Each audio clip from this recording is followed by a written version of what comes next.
काल बिल्डिंग पडली त्याच्यामुळे आम्ही खूप घाबरलेलो आहे.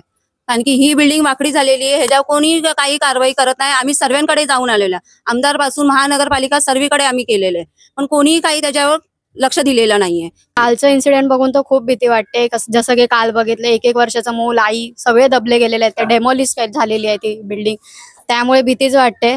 चाळीत आता राहायचं का नाही राहायचं तसं होतं. कालचं बघून तर खूपच भीती वाटते. आता इथं राहायला पण भीती वाटते. आम्ही 20-25 वर्ष झाली इथं आहे आता, पण ही लोक काही हे घेतच नाहीत. दादा आपल्याकडे किती वेळा कंप्लेंट केली, पोलीस स्टेशनला पण गेले, पण ती लोक पण हे घेत नाहीत कंप्लेंट की तुम्ही हे लवकर ऍक्शन घ्यायची. आता ही कधी पण कोसळू शकते ना. महानगरपालिकेने दिली हिची जबाबदारी सोसायटी घेणार.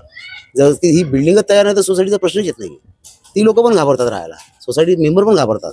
माझं म्हणणं एकच आहे की जर ह्या बिल्डिंगवरती कारवाई नाही झाली ना तर मी स्वतः उपोषणाला बसणार, महानगरपालिकेच्या समोर बसणार.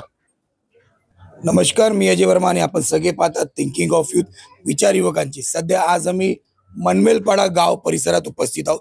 आपण बघू शकता आपल्या पाठीमागे जय जीवदानी अपार्टमेंट 4 मंजिला इमारत आहे. या इमारतीची अगोदर पण आपण एक बातमी दाखवली होती, कारण की दुसराचा वरचा माला, तिसरा आणि चौथा ते वाकलेला आहे. कारण की बाजूलाच लागून चाळ आहे आणि त्या चाळमध्ये राहणारे रहिवासी आता भीतीच्या वातावरणावर. जशा प्रकारे आपण काल पाहिलं का एक बिल्डिंग 4 मंजिला कोसळून ते 25 लोक त्या बिल्डिंगच्या खाली दबले आणि 2 लोकांचा त्याच्यामध्ये मृत्यू झालेला आहे. त्या प्रकारे आपण बघू शकता ही बिल्डिंग पण अचानक पडू शकते आणि बाजूमध्ये राहणारे चाळमध्ये पडली तर अनेक लोकांचा जीव जाणार. आता त्यावरती सध्या चाळचे रहिवासी आपल्या बरोबर उपस्थित आहे. आपण त्यांच्याकडनं चर्चा करण्याचा प्रयत्न करू, नेमका त्यांची मागणी काय. ताई काय सांगणार, कशासाठी आपण इकडे उभे आहे? आम्ही एकतर काल बिल्डिंग पडली त्याच्यामुळे आम्ही खूप घाबरलेलो आहे. कारण की ही बिल्डिंग वाकडी झालेली आहे, ह्याच्यावर कोणी काही कारवाई करत नाही. आम्ही सर्वांकडे जाऊन आलेलो आहे, आमदार पासून महानगरपालिका सर्वीकडे आम्ही केलेलं आहे, पण कोणीही काही त्याच्यावर लक्ष दिलेलं नाहीये. आणि काल हे असं झालं त्याच्यामुळे सर्व घाबरलेले आहेत. आमची इथं लहान लहान मुलं आहेत, आधीच घरात गणपती सुद्धा आलेले आहेत. बघितलं, आज गणपती बाप्पाचं आगमन झालं, त्यापासून लोकांच्या मनात उत्साह नाही, आता भीती झालेली आहे. काय सांगणार बाळा, तुझं इकडे किती वर्षापासून राहते? 20-21 वर्षापासून. आता काय वाटतंय, कालचं एक घटना घडली, कालचं इन्सिडेंट बघून तर खूप भीती वाटते. जसं की काल बघितलं, एक वर्षाचं मूल, आई सगळे दबले गेलेले आहेत. डेमॉलिश झालेली आहे ती बिल्डिंग, त्यामुळे भीतीच वाटते. चाळीत आता राहायचं का नाही राहायचं तसं होतं. उद्या ही बिल्डिंग पडली तर आपलाही जीव जाऊ शकतो. हो बरोबर. काय सांगणार, लास्ट टाइम पण आपण म्हणाले होत्या लहान बाळ आहे घरी, कशा प्रकारे आपण जगताय? खूप घाबरून आहेत आम्ही. इथे खूप छोटा मुलगा आहे माझा आणि बिल्डिंग वाकडी झालेली आहे, झोप लागत नाही. कसं राहायचं आम्ही? मिस्टर कामाला जातात, आम्ही घरी असतो. रात्री झोपत नाही? रात्री पण झोपत नाही, एवढी भीती वाटते आम्हाला. तर काय म्हणणार, अगर बिल्डिंग पडली जशा प्रकारे काल घटना घडलेली आहे, झोपता झोपता लोक मेले, हो असं दृश्य होऊ शकतं? कालचं बघून तर खूपच भीती वाटते. आता इथं राहायला पण भीती वाटते. आम्ही 20-25 वर्ष झाली इथं आहे आता, पण ही लोक काही हे घेतच नाहीत. दादा आपल्याकडे किती वेळा कंप्लेंट केली, पोलीस स्टेशनला पण गेले, पण ती लोक पण हे घेत नाहीत कंप्लेंट की तुम्ही हे लवकर ऍक्शन घ्यायची. काय म्हणणार ताई, भीती आहे? भीती वाटते. राहायला भीती वाटते. किती घर आहे, घरात किती लोक आहे?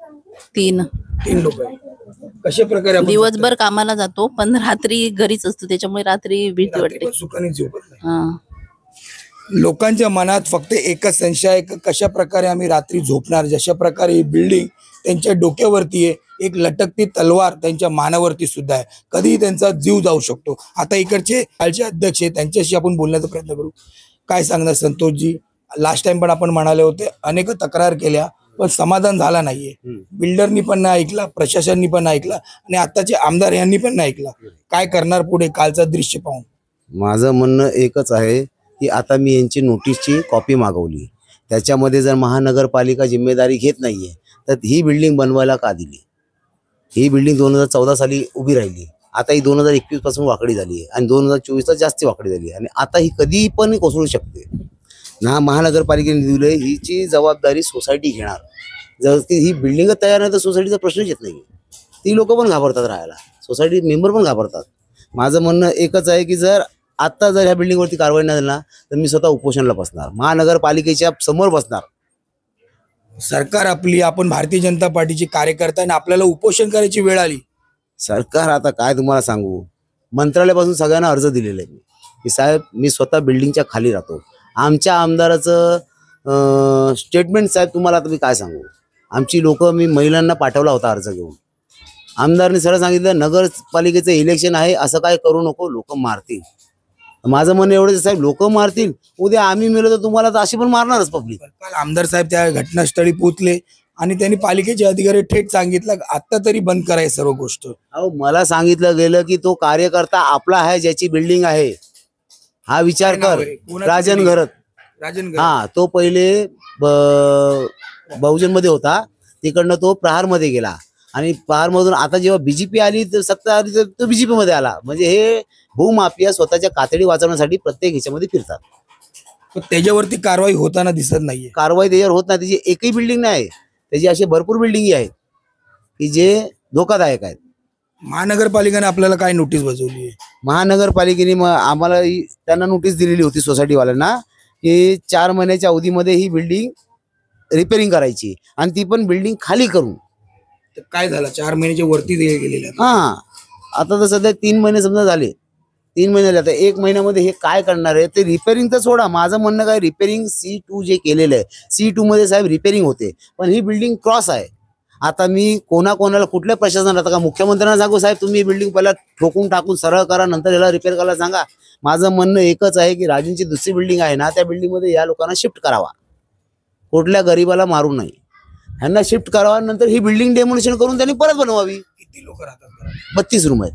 32 रूम म्हणजे 64 लोक असू शकतात. नाही जास्त आहेत. प्रत्येक रूम मध्ये 4-4, 5-5 मेंबर आहेत. आपल्या चाळीमध्ये किती लोक राहतात? माझ्या चाळीमध्ये जवळजवळ असतील 450, 500च्या आसपास असतील. बिल्डिंग पडली तर किती लोकांचा जीव हानी होणार? माझ्या चाळीमध्ये टोटल जय जीवदानी कॉलनीमध्ये 58 रूम आहे. गुरुप्रचितीमध्ये 21 रूम आहेत. आता प्रत्येक रूम मध्ये पकडा 5 माणसं असतील तर किती मेंबर झाले? कोणाला दोषी ठरवणार ज्या टायमाचे बिल्डिंग बांधकाम केलं? मी प्रशासनाला, नगरपालिकेला आणि याला महानगरपालिका आणि इकडचे जे आमदार खासदार जे होते आहे सगळे चोर आहेत. पडली तर काय करणार उद्या नाही कारवाई झाली तर? आता काहीतरी करावं लागल. मग आम्हाला पण तोडका आहे. माझं तर एकच म्हणणं आहे, आता नगरपालिकेच्या इलेक्शनला कुठलाही इथे आला बंदा कुठल्याही पक्षाचा कुठलाही असू दे, धुतल्याशिवाय आम्ही राहणार. बघितलं लोकांचा आक्रोश आता वाढत चाललेला. त्यांनी थेट सांगितलेलं आहे का कुठलाही पक्षाचा नेता अगर मत मागायला आमच्या जवळ आला तर आम्ही थेट त्यांना चोपू. पण सध्या ही गोष्ट प्रामुख्याने बघितलं पाहिजे. तर 4 मंजिला आहे, त्यामध्ये पण लोक राहतात, या चाळीमध्ये पण लोक राहतात, त्यांचा जीव अनमोल आहे.